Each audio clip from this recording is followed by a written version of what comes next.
O Congresso Nacional aprovou em agosto deste ano a Lei Geral dos Concursos Públicos Federais. O texto teve grande apoio do governo, em especial da ministra da Gestão e da Inovação em Serviços Públicos, Esther Dweck.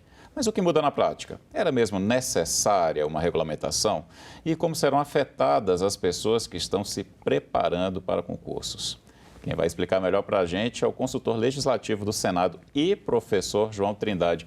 João, obrigado por vir aqui aos estúdios do Cidadania. E eu vou fazer a pergunta mais óbvia possível nesse momento. Era necessária uma lei geral dos concursos públicos? Bom, obrigado pelo convite, é sempre um prazer estar aqui na TV Senado. Sim, era necessária. Até algumas críticas que têm sido feitas em relação ao texto são até no sentido contrário, de que talvez o texto tenha sido até tímido demais. Esse é um texto que tramitava aqui no Congresso Nacional já há mais de 20 anos, então, realmente, entre idas e vindas, ele terminou demorando bastante, o que é natural, é uma legislação que tem um impacto para milhões de pessoas Brasil afora, mas a gente já vê também que algumas questões que surgiram posteriormente à apresentação do texto e até posteriormente à aprovação do substitutivo, ou seja, da nova versão, lá na Câmara dos Deputados, terminaram ficando de fora. Então, algumas questões que geram muita judicialização. Hoje em dia, grandes concursos terminam tendo quase que uma terceira etapa, a gente brinca. Tem a prova objetiva, tem a prova de títulos e tem a judicialização. Quase tudo deságua no Poder Judiciário. Teve uma tentativa de melhorar essa parte ali no artigo 12, mas, sem dúvida alguma, era necessário ter uma legislação unificada sobre a matéria de concursos. A gente vai pegar já esse gancho que você me deu, mas então vamos falar das principais mudanças. Quais são as mais importantes na sua visão?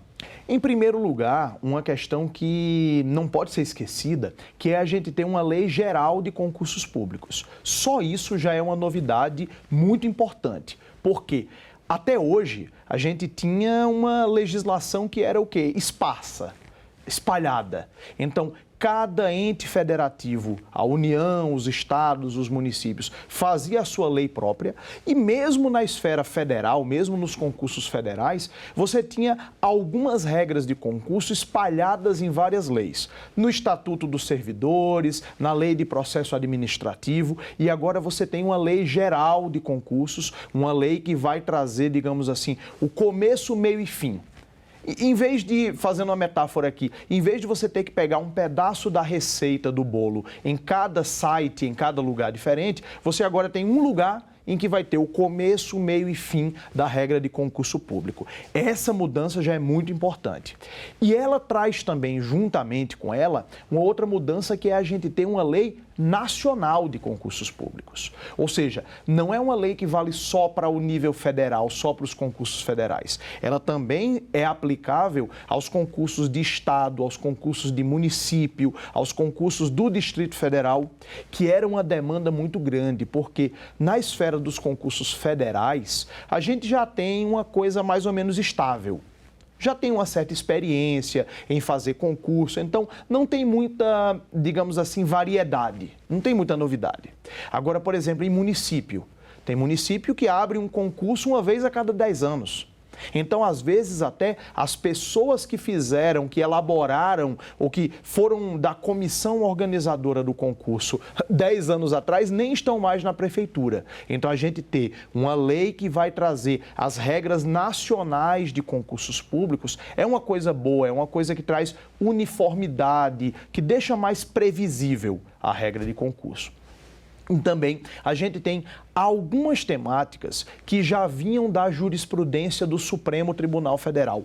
Ou seja, algumas questões que o STF já tinha dito como é que o concurso tem que ocorrer, mas que não estavam na lei.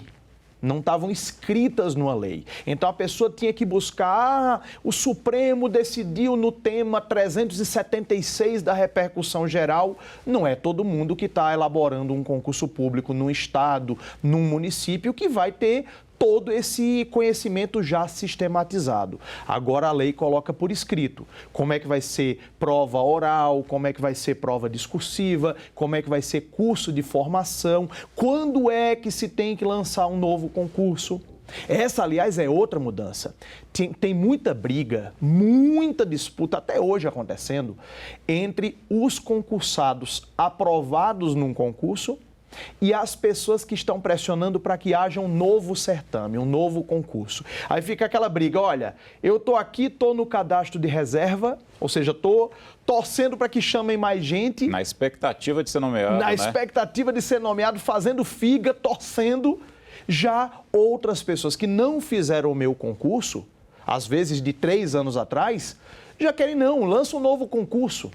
Então, sempre ficava essa briga. A lei agora traz a regra, olha, regra geral é, só pode lançar um novo edital quando não tiver mais ninguém aprovado em concurso público válido.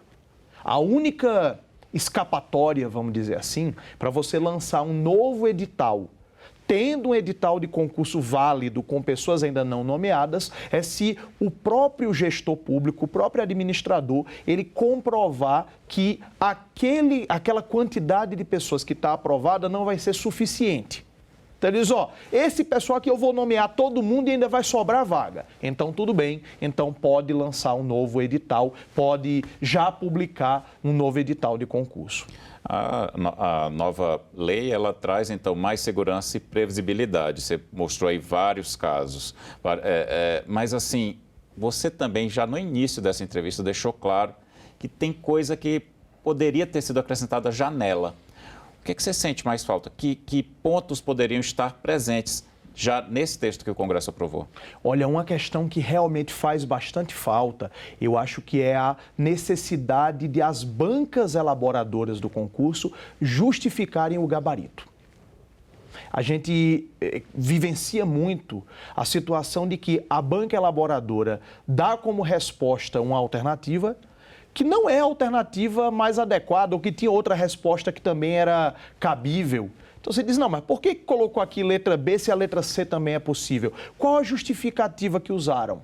Então, a gente tinha a expectativa de que a lei fosse um pouco mais exigente com as bancas elaboradoras, porque muito frequentemente as questões que geram judicialização, ou seja, que desaguam no judiciário, não são culpa da administração pública, são culpa da banca elaboradora, que às vezes faz uma questão ambígua, às vezes faz uma questão que está fora do edital. Então, é uma questão que o próprio Supremo Tribunal Federal diz que é para o judiciário evitar entrar nesse tema, o que, claro, tem sempre dois lados da moeda, evitam a judicialização ainda maior do que o que a gente tem, mas cria o que para muitos é uma certa ditadura das bancas elaboradoras de concurso. Isso era algo que eu acho que o projeto deveria ter abordado com maior profundidade, a questão dos recursos administrativos. Tem uma citação de que vai haver recurso, mas é uma questão está muito indireta, ficou uma lei geral, talvez geral demais, Poderia sabe? ter esmiuçado mais nesse ponto. Eu acho que deveria ter esmiuçado a questão do teste de aptidão física, o famoso TAF. Para quais cargos vai ser exigido, como é que vai ser a questão da diferença entre homem e mulher, como é que vai ser a questão da remarcação do TAF em caso de candidata gestante. São questões também que já estão resolvidas no âmbito do Poder Judiciário, mas que, a meu ver, poderiam estar aqui escritas. E também algumas diretrizes para tentar amenizar a judicialização. Por exemplo, se eu passo num concurso, estou em primeiro lugar e sou eliminado na prova discursiva. Você ficou em primeiro lugar, em segundo lugar na prova objetiva, como eu fui eliminado, você ficou em primeiro. Imagine que só tem uma vaga nesse concurso. Se eu entro com ação judicial, eu hoje em dia não sou obrigado a citar você. Você que tem que ficar ali de olho, provavelmente contratar um advogado, para ficar ali de olho em todos os processos e ver, opa, o cara que foi eliminado entrou com ação, eu tenho que entrar também para trazer os meus argumentos. Talvez isso era uma questões processuais, sabe? Que poderia o projeto ter trazido. Eu até me arriscaria a dizer que a gente, no intervalo de alguns anos, a gente vai ter uma ampliação dessa lei geral. Para o telespectador entender por que então aprovou-se dessa forma, a ideia era é urgente a gente ter uma lei geral de concursos. Então, vamos aprovar aquilo que tem consenso. Vamos aprovar aquilo que é certeza. Esses pontos de dúvida, depois a gente pode fazer uma nova lei alterando, melhorando, aperfeiçoando. Mas realmente já era uma lei que tramitava, um projeto que tramitava há 20 anos, era hora de aprovar o que tinha consenso. Um primeiro passo importante. E uma coisa que, assim, a lei ela vai entrar em vigor, a previsão da vigência dela é depois de 4 anos da sanção presidencial, né? Que é o tempo que esses caminhos para aprimorá-la podem surgir. Exatamente. Essa é uma, como a gente chama tecnicamente, uma cláusula de vigência bastante inovadora que a lei trouxe. Ela previu, na verdade, não é que ela vai entrar só 4 anos depois em vigor. Ela previu, digamos assim, uma entrada facultativa. Ela prevê que ela vai entrar em vigor depois de 4 anos do primeiro ano seguinte à sua publicação, mas os órgãos públicos que já quiserem adotá-la nesse intervalo de tempo já podem fazer isso. Então ficou, olha, mais ou menos trocando em miúdos. Daqui a 4 anos essa lei vai ser obrigatória para todo mundo, mas quem quiser já utilizar essa lei para trazer mais segurança, mais previsibilidade, já está liberado. E também tem outra coisa. Os estados e os municípios que disserem, olha, não gostei dessa lei, acho que poderia ter tratado melhor de algum tema, eles continuam podendo legislar sobre isso.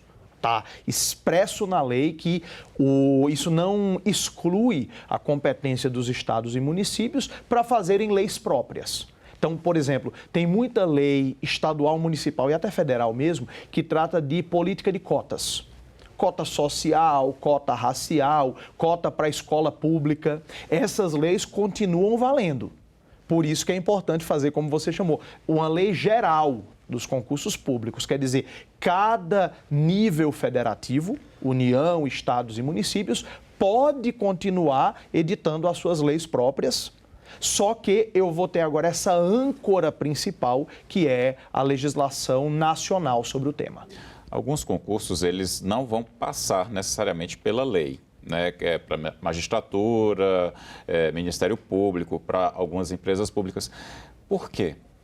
É porque são algumas seleções que têm peculiaridades tão grandes que ficaria difícil de serem tratadas numa lei geral de concursos.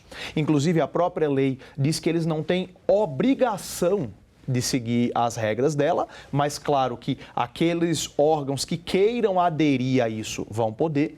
E também tem uma questão em relação a Ministério Público e Poder Judiciário, é porque o regime jurídico dessas duas instituições é matéria de lei complementar. Então tem que estar tratado num outro tipo de lei. Essa lei geral dos concursos é uma lei federal, ou seja, feita pela União, de caráter nacional, ou seja, vai valer para todos os níveis da federação, e ordinária, ou seja, é uma lei comum. Mas para tratar do concurso do Poder Judiciário para juiz e do concurso para promotor de justiça, tem que ser uma matéria de lei complementar, que é um tipo de lei diferente. Então, por cautela, se prefiro deixar, tanto que hoje em dia a maior quantidade de regras sobre concurso de juiz nem está na lei, está numa resolução do Conselho Nacional de Justiça, o famoso CNJ. A mesma coisa com o concurso da magistratura. E em relação às chamadas estatais independentes, as estatais que se mantêm com recursos próprios, é porque elas podem ter, embora elas tenham a obrigação de fazer concurso público, elas podem ter, vamos dizer assim, regras um pouco diferenciadas que vão gerar uma peculiaridade tão grande que talvez se entendeu que não era o ideal que elas estivessem na lei geral. Por exemplo, um concurso para Petrobras. É um concurso que, além de ter as etapas normais, ele pode ter uma etapa mais de uma prova prática, alguma questão muito mais voltada para a atividade prática, porque é uma empresa que está competindo no mercado. Então, seja em relação ao Judiciário e ao Ministério Público, até por uma questão jurídica de ser um tema que precisa de lei complementar, em relação às estatais independentes que se mantêm com recursos próprios, parece ter sido uma opção mesmo do legislador de deixá-las um pouco mais livres. Tem um tema dentro da lei que está deixando muito concurseiro de cabelo em pé, que é a questão das provas online. Como é que vai funcionar isso? Artigo 8º da lei é o que tem movido corações e mentes, é o que tem tomado as discussões nas redes sociais. Na verdade, o que a gente tem aqui é uma regra muito geral. É uma abertura, o que a gente chama de uma cláusula de abertura. O artigo 8º, ele diz que as provas podem ser feitas na modalidade online, desde que haja mecanismos de segurança que assegurem, por exemplo, a identidade de quem está fazendo a prova, que assegurem também a segurança da informação que está sendo passada e na forma que venha a ser prevista num regulamento de cada ente federativo. Ou seja, para ficar bem claro, então, as pessoas não vão fazer a prova a partir, sei lá, quando o órgão decidir fazer um concurso, a pessoa não vai fazer necessariamente de casa. Tem que passar por uma regulamentação anterior, tem todo um processo por acontecer ainda. Exatamente. E lembrando aquilo que você falou, que a lei só vai estar plenamente eficaz daqui a 4 anos. Ela só vai estar plenamente em vigor daqui a 4 anos. Então, a gente, mais ou menos 4 anos, então a gente não sabe como é que vai ser a evolução até lá. Houve uma experiência, não sei se o telespectador vai lembrar, de fazer o Enem online. Que já é uma coisa um tanto quanto séria, porque o Enem decide vaga em universidade. Então, já é algo que tem que garantir uma identidade física de quem está fazendo a prova. Terminou que não foi tão replicado por uma questão principalmente de custo. Porque tem que ter um custo muito alto. A pessoa não vai poder, provavelmente, a pessoa não vai fazer de casa. A pessoa vai ter que ir para um local de prova e lá vai ter um computador da instituição ou da banca elaboradora para poder fazer aquela prova, igual quando tem prova prática. Às vezes tem prova prática de informática, você não faz de casa a prova, você vai lá no local e vai fazer. Ou talvez daqui a alguns anos a tecnologia até evolui e a gente possa ter uma câmera ligada, tem que fazer com a câmera ligada para garantir que a pessoa não está consultando outros materiais. Mas para deixar todo mundo bem tranquilo, não é que os próximos concursos já vão ser todos online. O que se previu foi a possibilidade de isso vir a ser implementado depois que for regulamentado por cada um dos entes federativos. Então, é uma regra boa, é uma regra que eu acho que abrir essa possibilidade é algo que no curto ou no médio prazo vai ter essa necessidade, mas não é para agora, não é imediatamente. João, o que você diria assim, para a pessoa que está assistindo a gente agora, quer fazer concurso público? Levou um susto com a lei, que é uma novidade, né? Isso vinha sendo discutido no Congresso há bastante tempo, mas as pessoas nem sempre estão acompanhando né, o que está sendo feito e que são muitos temas sendo debatidos. E a pessoa ficou tensa com as mudanças. O que é que você diria para quem está em casa assistindo a gente agora? De forma bem sincera, diria, continue estudando as suas matérias. Não vá se preocupar com a lei em si, porque não é essa lei que vai alterar a forma como você vai fazer o concurso. O que essa lei vai trazer é maior previsibilidade. O que essa lei vai trazer é uma garantia um pouco maior de que aquele edital, que às vezes é publicado e tem várias retificações.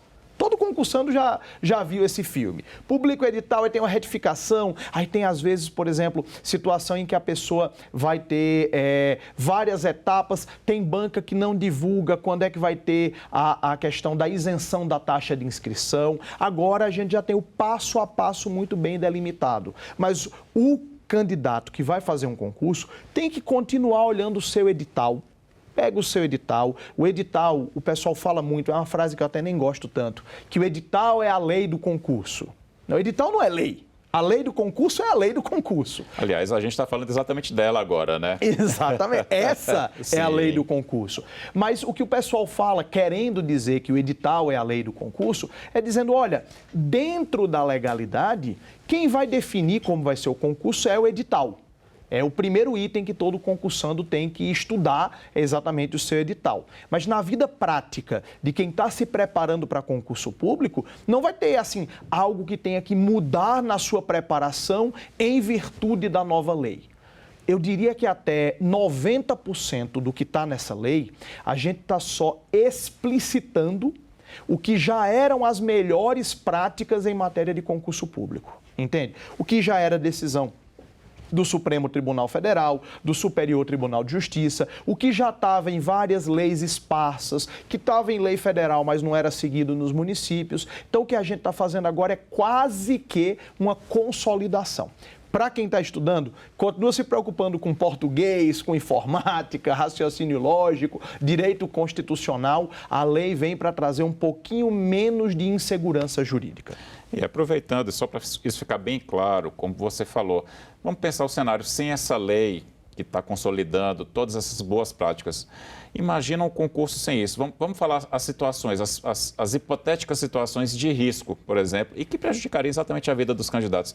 Quais seriam os problemas se a gente não tivesse uma lei consolidando tudo isso que a gente está falando agora? Primeiro, aquela confusão que eu te falei antes entre lançar um novo concurso e chamar os concursados do concurso vigente. Isso dá uma briga gigantesca, isso vai gente bater na porta do prefeito para ser nomeado, tem que, às vezes, ficar usando de pressão em rede social, nomeia já, hashtag nomeia já, aí hashtag novo concurso. Isso daí é uma coisa que já vai dar uma... botar água na fervura, já vai dar uma diminuída. Eu acho que vai diminuir bastante as exigências arbitrárias em editais. Muita gente tem más experiências com bancas de concurso que fazem exigências no edital desarrazoadas, exigências exageradas. Então, isso vai agora estabelecer melhor um passo a passo. A gente vai ter também uma previsibilidade maior das vagas que vão ser chamadas. Porque agora, quando houver o lançamento, o pedido para fazer o concurso, até antes do edital, o pedido para poder fazer o concurso público, que geralmente é algo centralizado em algum ministério ou secretaria que vai liberando ou não a realização desses concursos. Agora, quando tiver o pedido, já tem que dizer quantas vagas tem previsão de nomear ao longo do prazo de validade do concurso, já tem que dizer o impacto orçamentário e financeiro. Então, já vai a pessoa saber melhor. Sabe aquele concurso que sai com uma vaga? E você sabe que precisa de muito mais do que isso?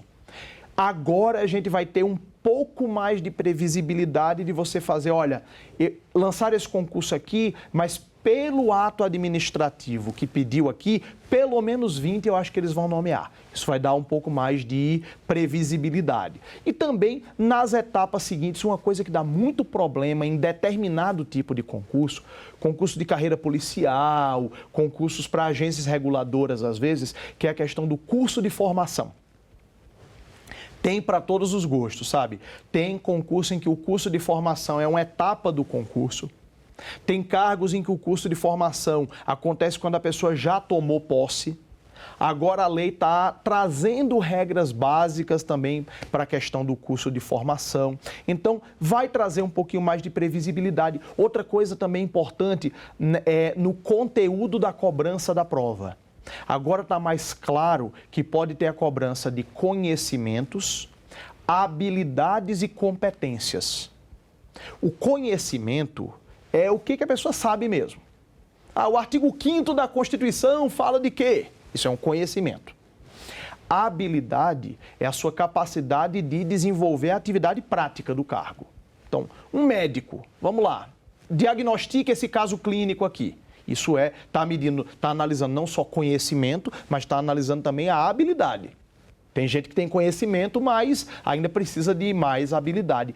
E a competência, que na lei está designada como a questão interrelacional.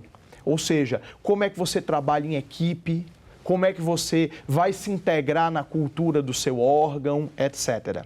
Então, inclusive, tem a previsão de que o edital deve dizer qual vai ser o aspecto avaliado em cada prova. Digamos, olha, a prova objetiva, que é aquela de marcar com X, vai analisar principalmente conhecimentos. A prova discursiva já vai analisar conhecimentos e habilidades. E vai ter uma terceira etapa, digamos, uma prova prática que vai analisar conhecimentos, habilidades e competências também, porque vai ser em grupo. Então, esse esmiuçamento, esse detalhamento maior, a lei prevê que vai ser seguido. Então, a gente vai ter editais cada vez mais detalhados, o que é uma coisa muito boa, porque quanto mais detalhado é o edital, mais previsível é o concurso. Resumindo, a lei é boa para a administração pública e também para o concurseiro. Sem dúvida, e eu colocaria até um terceiro elemento, é boa também para o judiciário. Porque o poder judiciário, ele às vezes é inundado de ações judiciais. Para discutir, quem ficou em segundo devia estar em terceiro, a prova de títulos valeu tanto, mas tirou o título tal. Como eu disse, esse é um aspecto que talvez a lei poderia ter avançado um pouco mais, mas já é alguma coisa. Ela já tem algumas balizas, algumas diretrizes para evitar, pelo menos, a proliferação, evitar o aumento muito grande de ações judiciais. Eu tenho certeza que os juízes também deram um sorrisozinho quando viram essa lei entrando em vigor. Quer dizer, entrando em vigor ainda não, mas essa lei sendo aprovada. Maravilha. João, muito obrigado pela entrevista. Eu que agradeço.